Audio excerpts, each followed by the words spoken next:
fights. And I wouldn't be surprised if we see him in every game going onwards as well. So Alistair's now been locked in, so that's going to be Alistair's support, or if we can assume so. Now we're going to see whether or not Eclypsia are going to lock in their jungle and support as well, or if they're going to go for maybe a carry, solo. See who they're going to lock in, and we can start discussing what the lanes are going to look like. I hate getting excited about champions before they're actually locked in. They always disappear. Yeah, these players love to sit there and wait till the last second and switch things out. So everybody that's on stream at the minute, thank you for sticking with us. Thank you for tuning in. This is, of course, the Dreamhack Qualifiers. And we are watching, this is round number 3, unless I'm mistaken. Yeah, that it is. And of course, Millenium versus EC. So we do see a Cogmore and Janna being locked in. So it's a bit of control, the slow, the knock-up. You know, of course, Cogmore turns into a beast in the mid to late game. Hits incredibly hard with that Byrocane Barrage. And a little bit of attack damage and attack speed ended up in the background. So far, Eclypsia have a really nice early setup for a Protect the Cogmore. Now my question is, who do you put as a carry against a Cogmore Janna? You've already got Alistair, and it looks like it's going to be Corki. What other alternatives are there? What other alternatives? Ash works quite well. She scales quite nicely, gets strong in the late game. There's no one that will stand up 1v1 to Cogmore once they hit. It's like 6 items kind of built. But Ash has got plenty of utility. She can do quite a lot of damage once she hits that late level. But from the way that Millenium are sitting on this, with Corki and Alistair, they want to go for the early game. They want to win that lane and shut Cogmore down right from the get-go. What do you think about Corki over Graves? If they want to go for that early burst, early damage, you think Corki's better at the burst blow-up than Graves would be? I think that seems to be the stance that players are taking at the moment. I'm certainly seeing a lot more Corkis than Graves. Why? I don't want to make a guess. I don't feel informed enough for that. But, I mean, the true damage in the late game really helps. So that's what Corki's got going for him. And perhaps the poke from the rockets as well. Well, we'll have to see how it's going to turn out and how it's actually going to play out for Millenium at the moment. They have also locked in Gragas. And I love that. I have not seen a Gragas at top level play in quite a while. So, Gragas facing off against Morgana in the middle. And locking in Riven for the top lane. I wonder who they're going to pick as a counter. I'd love to see a Rumble. That would make my day. But I don't know if that's who's going to be locked in. Who is considered a counter to Riven?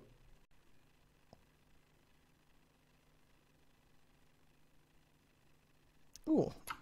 I can't think of anyone. Yeah, I'm just trying to think myself. I've seen Jarvans kick the crap out of Rivens. I've seen Renekton's be able to do so as well. Udyr is not a bad pick. Oh, that's one that's coming up in chat quite a lot. That does work. That's also true. All of those reckless strikes are going to be able to put a lot of hurting down. And now we're going to have to see exactly if this is the champion that's locked in. The man, bear, pig, Udyr. I'm not sure which animal he wants to be, so he'll be all of them. Here's one that I just received. Notably in a whisper, in-game, from a certain studio, Garen. Does Garen beat Riven? Well, that would be cool. That would be awesome to see, but sadly nobody picked him. So we do have the champions locked in, and we do see something very interesting here. So I'm going to quickly pull up my... Oh, no, wrong button there. I want to just pull up my browser for a few seconds. I don't know if that's 100% right. For everybody that is wondering why I'm doing this, I can't cover the summoner spells right now. So in the event that the champions stay the way they are, I'd just like to try and leave out some of the information that's being revealed. So what do you think of the champion selection thus far, Panky? Thus far, I think Eclypsia are set up not as well as they could be. You want Cogmore, the way you want to play with him, you want to get him farmed, get him strong, let the game go on for a nice long time, and have him tear people apart. They've got Jana, yes, she can knock back in when they get close, she can shield him, she can knock someone up if they're getting close as well. They've got Morgana, you can pop her ultimate, stay close to Cogmore, anyone that's there will get stunned. But that's about it. Riven and Nocturne have got to go straight into Millenium to try and take down Corki. And Millenium, they have an AoE slow from Nautilus, they have an AoE knock up from Alistair, Corki himself can Valkyrie away, which Cogmore can't. Gragas can either ultimate Cogmore towards Millenium or ultimate anyone from Eclypsia away from Corki. And all the while Udyr is just running there around, stunning everyone with his bear stance. There seems to be so much more protection for Corki there than Cogmore's going to get. Yeah, very, very true. So we're seeing how the champion's going to lock in now. Riven versus Udyr in that top lane. That can pretty much go either way. And I think that's probably where a lot of the early game pressure is going to be coming from. Nautilus moving up there possibly for an early gank. I'm So Fresh could come up there, land a Duskbringer, and a Fear, the unspeakable horror. That could lead to first blood. And I think whichever champion manages to pick up an early advantage is then going to be able to turn the pressure around and put some hurting down on their opponents. In the bottom lane, Corki Alistair against Cogmore Janna. That's an interesting one. I think level 3 or 4, if Corki and Alistair can pick up a kill with the combo, it's going to put them in a good stead. But I think with the Howling Gale and the Voidoos, they're going to be able to control the speed and control the movement of Corki and Alistair and keep themselves relatively safe. Well, now we're going to just wait. We're into the last minutes of the game, so I'm going to throw up a quick commercial break. And when we're back, we'll be back with Eclypsia against Millenium for round number 3 of today's Dreamhack qualifiers. So adverts are running. I know that not everybody gets them. So for everybody else that's busy sitting and tuning and listening in, we're going to do the same regular thing we always do. Where's your predictions? Who is going to be winning this game? That's what I'd like to know. 30 seconds left on the table. Panky, what do you think of the champion selection?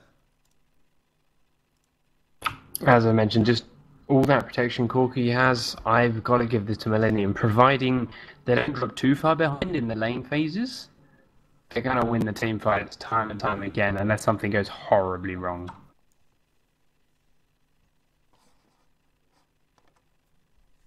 Well, down to the last 5 seconds. Welcome back to everybody that's just finished from the adverts. If you don't know, this is, of course, the Dreamhack qualifiers. This is the first one. It's running in conjunction with the EU Nordic and East qualifiers. And 2 teams from both servers will be qualifying for Sunday. 2 more teams from each server will qualify on Thursday. And our pool of 8 will then battle it out for 4 spots at Dreamhack. And we've got some really cool skins once again. Scuba Gragas. There's my favorite Morgana skin. The Blade Mistress. I quite like the Frozen Terror Nocturne as well, but I find it such a frustrating skin because when you're doing your raids or doing the wolves, it's so blue, that Duskbringer. You'd have to be blind to not see it. Well, let's quickly wait for this last champion to join. Nijik is the last one. He was, of course, playing on Nautilus. And hopefully has not been disconnected. This is a bit frustrating. Everybody that's asking, this is the first qualifier. It is running along with the EU Nordic and East. And we're just trying to catch as many games as we can. I think we're up to around 3 now. So we should be heading towards the mid to late stages of the tournament.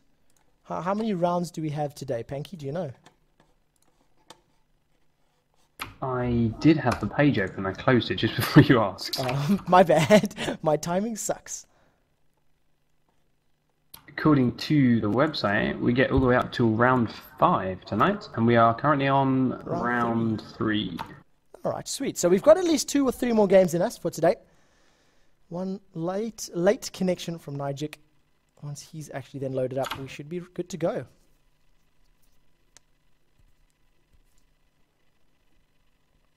And thank you once again to everybody that's tuned in. I'm going to stick a Reddit link onto the chat box. It would be great if you guys could jump over there, throw a couple of upvotes, throw a couple of likes that way.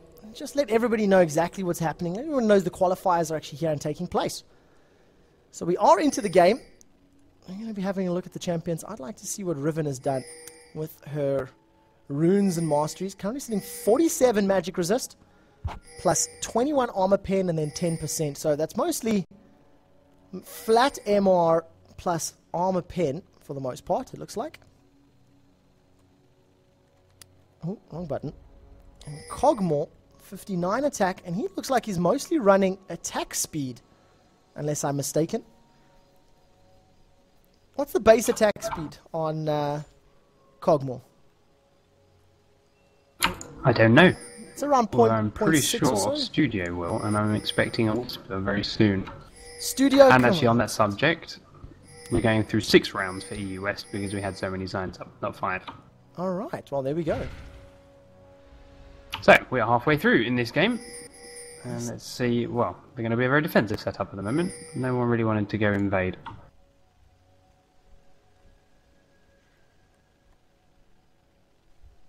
So very, very defensive. Nobody's moving.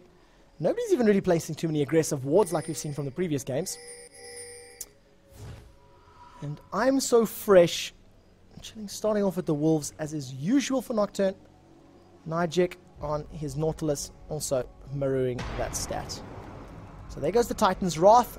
It's going to give the damage shield as well as the AoE. I'm going to put some of that down. Whoop, small wolf has been picked up by Tabuno. Dax just hanging around. Doesn't even mind stealing some of the experience. Still quite a lot, actually. I think that may have even been the big roll. Or at least both the little ones. I think it was for the big one, hey? Because Dax was hanging around in that wolf pit the entire time. So we'll have to see if Nijek does get his level off this one. There we go, there's a whisper from Stu. Cogmore's base attack speed 0.665. Alright, so it's about a 30% attack speed increase on the runes. No, that's even higher. 0.79, so 15%. I'd just like to see exactly what sort of runes these players are using on their champions. Now, Gragas versus Morgana. Once Gragas gets a little bit of ability power up, and those barrels of his can start to burst through the black shield. Do you think he's got kill potential with his body slam and the explosive cask to actually take Morgana out? Only if he can bait out the spell shield. Gragas has some issues with Morgana. The early levels his CSing is a bit of a challenge before he gets the ability power up. And even when he does get the ability power up, just one quick well-placed spell shield can completely screw his combo over, and Morgana should win.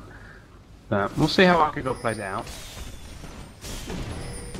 Thank you for chat. I did have the names incorrect, and a very, very aggressive push on the bottom lane. Both exhausts have been used. Freddy 132, 122 going very, very low. Still saved his summoner heal, though. I have just changed the names on the top, so sorry about the overlay. I only just noticed what that overlay is. Yep. It's oddly familiar. Yeah, it should. So, having a look now on the bottom lane, 4.5k, 4.7k, very, very small lead at the moment. But the amount of damage that Corki and Alistair was able to put out at level 2 was almost enough to kill Freddy. But they did burn their exhaust, so without that exhaust, it may make it a bit more difficult to guarantee a kill as they carry on fighting. Yeah, where are both the junglers? We've got Nautilus level 3 on his first clear doing his golems with those double buff ups. Gone through all his health potions now. He's going to have a fair bit of health left after he finishes his golems, so let's see where he goes. He's currently walking towards the top lane, and to be honest, could probably try a stealth gang in the top bushes. Why not? Although, Nocturne, level 4, has based, bought himself a Doran's Blade, and still got his double buff. He's also making his way towards the top lane. This came from the river. Now we've got the pressure coming out. Nobody knows that the junglers are here. Let's see what's going to be happening. There goes the aggression. They've immediately pushed onto Fio's. What was a 2v1 now becomes a 2v2. And I'm So Fresh is going to be pushing forward. Now the two top laners have fallen back. The junglers stop beating one another. And with that Doran's Blade, I'm So Fresh put a lot of damage down. Both Fez, is that Fios? Fios? Foz? Well, now we got pressure in this middle lane here. Nijak, he's going to flash over the wall. The flash comes up from I'm So Fresh as well. The red buff is applied. Now Skyart has moved forward. Dredgeline to the wall. Riptide comes up. First Blood does go the way of Skyart. Now they've turned their attention to Fios. He manages to get the stun. Explosive cast comes up from Gragas. The Fear's landed in his face, so he gets feared away. I'm So Fresh going to be moving forward, trying to get away. Double buff is on Archagod, but he's going to need cooldowns and mana to be able to put damage back. And I think he noticed Morgana was missing, so he moved backwards. A headbutt from Dax pushes Freddy to safety. No Pulverize coming out. It had been used already, unfortunately. So 1-for-1 trade, but Riven gets the bonus goals from First Blood. She does, and that puts Eclypsia ever so slightly up in the gold, only about 200. Unfortunately for Riven, she backed away just as her lane was pushed towards Udyr, so she's going to lose some of the CS to creeps, but he's pushing it up, he's going to base himself. So she might in fact just be able to freeze this up right at the edge of her tower range if she wants to. And look at the build. With the gold that she's picked up, she's gone straight for that pickaxe. That's going to help the damage shield from her Valor. It's going to increase the damage on Broken Wings. There goes the headbutt. The stun onto Havoc as well as the Pulverize. So much damage going down. The Howling Gale does knock Corki up for a brief second, but he flashes forward. The Ignite is going to be enough to pick up the kill. And Flash Ignite Corki manages to get a kill back for Millenium. Really well played. And Alistair, okay, they knew he was in the bush, but they were not expecting him to flash headbutt and then Pulverize. Really, really good move from Alistair. Pushing Janna towards Nautilus. Pushing Janna towards the CC that Nautilus can put down. And that was really, really well played. Now, double buff is on Archagod in the middle. 3 points into the explosive barrel. And, of course, having the mana and the red buff, combined with the damage, the attack damage he can gain from Drunken Rage, he can really put some hurting down onto Schleier. If he dives forward with that body slam, activates his Drunken Rage. There goes the body slam to mitigate or to dodge the Dark Binding. And farm-wise, 55 to the 46 of Morgana. Those buffs starting to help out just a little bit. Now, we should be seeing the point now where Gragas is starting to hold his own. He's going to grab some ability power up. He's carrying about 700 gold. A couple more waves and he'll get a blasting wand, I suspect. Or maybe even a catalyst. Depends what he wants to build it out. If he wants to go Rod of Ages or an early death cap. But he can start clearing these waves. Once again, we've got both junglers moving up to the top lane. Paranoia is available for Nocturne. So are we going to see another commitment here from Eclypsia? Still waiting, just so tentative. There's no red or blue buff on Nautilus. And he doesn't even have his ultimate yet either. Still half a level away, so he's a little bit behind. There comes the Paranoia just before Nautilus gets away. The damage onto Fez is immense. They just melt him before he can get away. The Dredgeline pulls Nijak back, or Nijak back rather, but it's not enough to push him to safety. And a few more attacks. They're going to tank a little bit of turret damage. The gust of wind or the blast wasn't even required. Wind slash. But it was actually used. I just didn't see the animation. In the bottom lane, you've now got Janna and Corki, Janna and Cogmore pushing Corki back. The Dorans and Berserker's Greaves, in conjunction with that Eye of the Storm, adding 160 attack damage. How much is it? Absorbs 160 damage, adds 32 attack damage to his 87 already. Combined with the Bioarcane Barrage means Freddy 122 is hitting very, very hard.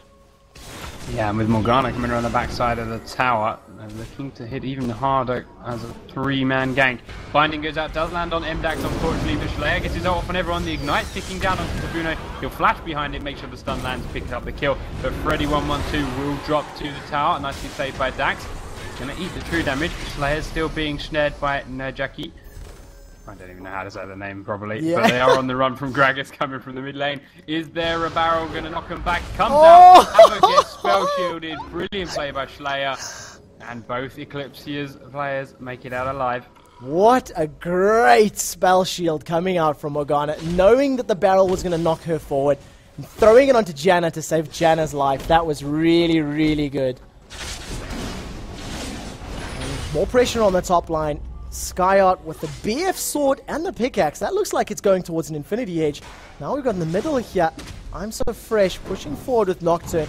He's maybe going to try Smite Steal. If it is, and does manage to pick up the Smite Steal.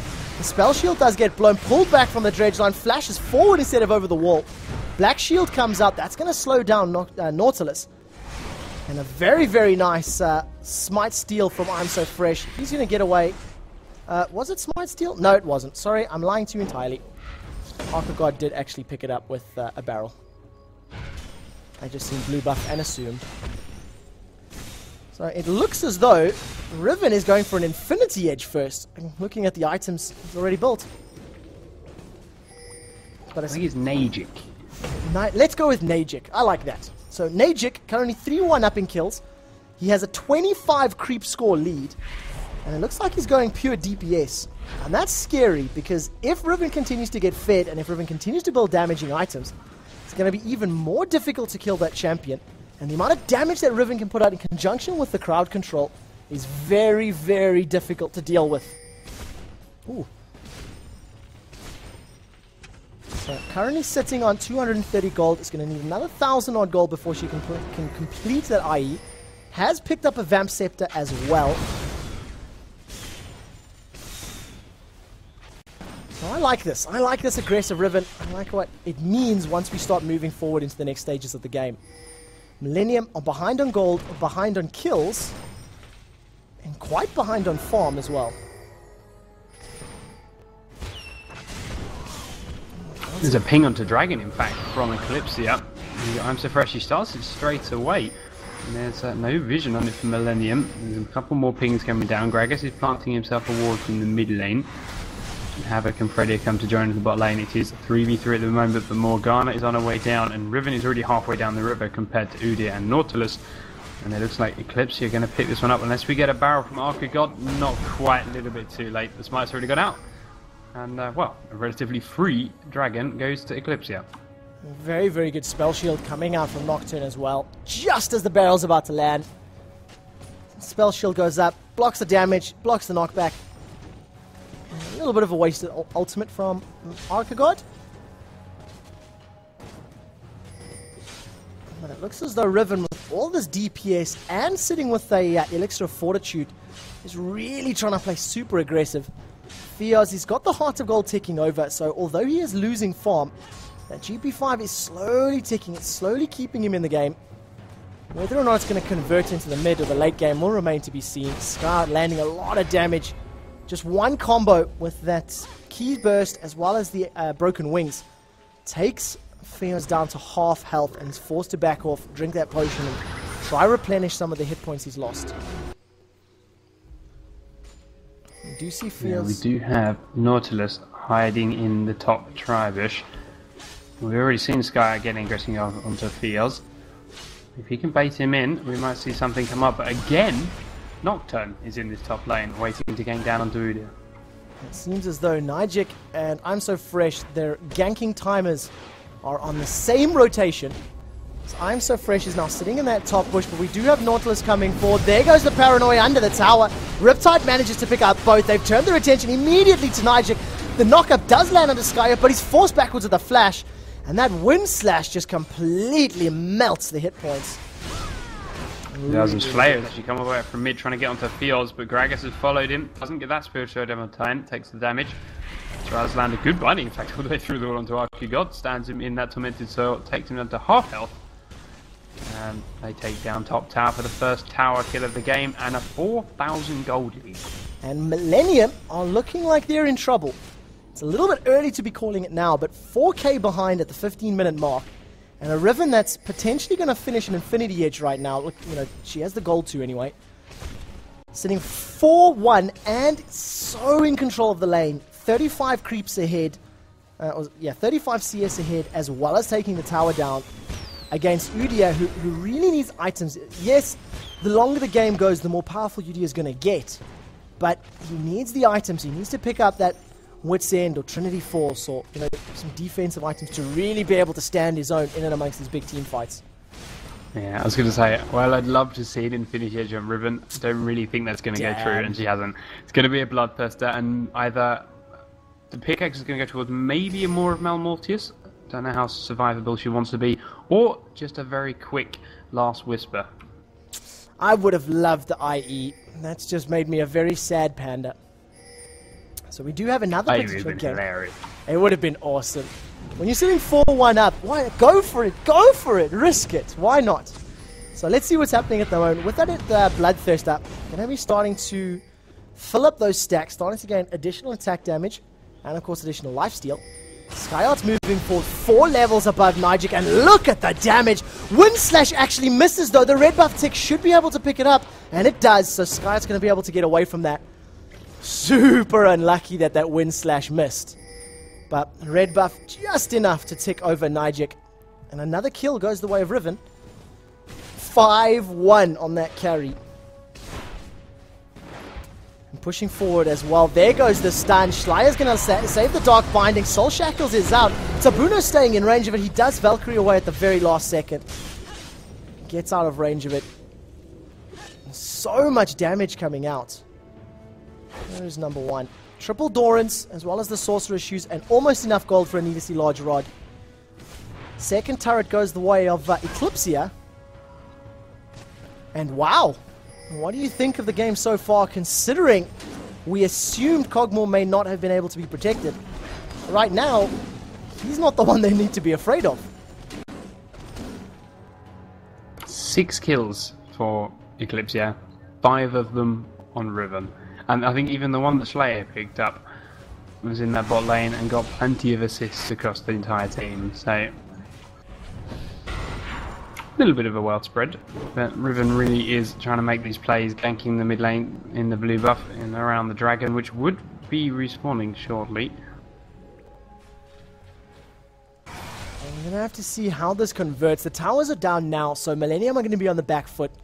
They're going to be forced to defend, forced to try and prevent losing buffs and losing map objectives. And it's going to come down to these next 5 to 10 minutes, how they handle the game. Because if they don't stop Eclypsia, it's going to be signing their own death warrant. And they need to slow down the kills that Riven is getting. They need to make sure they pick up a few kills themselves, pick up that bonus gold from Riven, from the killing spree that she's picked up so far. And maybe just pull their way back into this game. So another Vamp Scepter picked up for Riven. So that's an interesting item to me. I think so. Could that be towards maybe a Zeke's Herald? It would make sense. Nocturne, Cog, and Riven would all benefit from the attack speed and the lifesteal. But a Zeke's doesn't use a pickaxe.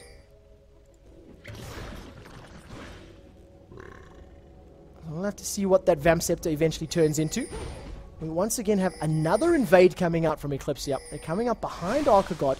And we have a 5-on-5 here at the moment. Everybody is joined together. The Bear Stance comes out from Fios, just dodges the Dark Binding, and that would have been a huge Dark Binding if it had landed. Now we're going to have to see what happens. Now we're going to have to see where the fight comes up. Dragon is available. It has just respawned. They managed to catch Nautilus. He is standing on the Tormented Soil, but look at the difference between Nautilus and Nocturne. 4 levels. I'm So Fresh has a 4-level advantage onto Nijik at the moment, and they're not even going to contend this dragon. It's going to be pulled out by Eclypsia. Completely free dragon, second one of the game, and they're just going to extend their lead even further. There's not really much Millenium can do about this right now. As I said before, they have a great teamfight comp, but they lost the lane so hard. The Riven on her own is completely ruining that whole strategy. Riven, of course, going for a very, very big damage build. 5 points into the Broken Wings, 4 points into Key Burst, as opposed to leveling up that Valor. We do tend to see the Valor being a little bit more preferred in terms of leveling up because of the damage shield. But when you got such a strong advantage in your lane, you may as well go for the damage. And look at the gold difference at the moment. 6,000 gold on Morgana. 7,000 on Riven. The closest champion is 1,500 gold behind. That's going to be a fully stacked Bloodthirster in 2 creeps. And I really can't wait to see what Riven's going to build next. Pickaxe and a Vamp Scepter. Technically that's the ingredients for the Scimitar, but I don't think we'll be seeing the cutlass. Is it a cutlass rather? Yeah, Bilgewater Cutlass. Yeah, I always call it Scimitar, but it's, yeah, the Bilgewater Cutlass. I doubt we'll be seeing that. 7,000 gold. Fun, I think, is naive. Well, look at the damage She's going going on. to go into Fios. Wow, she lands the stun, keeps chasing down. He will turtle stance and get away. Not too worrying, but he's the tankiest player on Millenium right now. Maybe Alice when he pops his ultimate, but other than that, if Riven can half health Udyr that quickly, think of what hope Corki has. None. Yeah, exactly. And looking at the build right now as well, 21 armor pen plus 10%, 33% lifesteal so far, and 402 movement speed. That's a very, very scary Riven before any other items, and they're starting a very early Baron. 20 minutes in, there is no vision on behalf of Millenium. They might think something up. Udyr is busy doing the rates, or the double golems, but look at the vision from Eclypsia. They're going to, by time Millenium even get here, Baron is going to be down, and that's an uncontested Baron. Very well played by Eclypsia. They had that Oracle Squire now, they've cleared this out. Plenty of vision. And they saw Millenium are out on the other sides of the map, so it's fine. They'll take that it. far ahead, we'll take it down, yeah. So, I cannot see a way back right now. 7,000 gold, unless Millenium start to ward up the jungle, ward up the both sides, and just pick people off that are out of position or overcommitted, and then win a big team fight. It's going to be so hard to come back from this point. You focus Riven, Kog'Maw tears you apart. You focus Cog, Riven tears you apart. And look at that, there goes the commitment. The paranoia as well as the wind slash just melts Corki in their face. The next one is going to go Gragas. Double kill for Kog'Maw so far. As if it wasn't bad enough having Riven fed, now Kog'Maw's picking up the gold. He managed to pick up 3 kills from that, from one Dark Binding. One Dark Binding lands. There goes the surrender vote. And Eclypsia, first upset of the day, knocking out Millenium in round number 3. That binding could not have hit a more perfect target at perfect timing. Yep. Completely destroyed. Locks Corki up, allows the rest of the champions to dive forward. Paranoia throws all the way forward, even if he hadn't been blown up. It was going to be one dead Corki. So 6-1-1 Riven. DPS Riven apparently is the way to go. Look at that gold. I'd love to see the damage right now. There's the damage graph. Really evenly spread, actually, if we're honest. I did think it was going to be slightly higher. So that's game number 3, guys. Eclypsia, they knock out Millenium from today's Dreamhack qualifier. We're going to be jumping into round number 4 shortly, as soon as we find out who's going to be playing. So music's back up. We'll be back in a few seconds.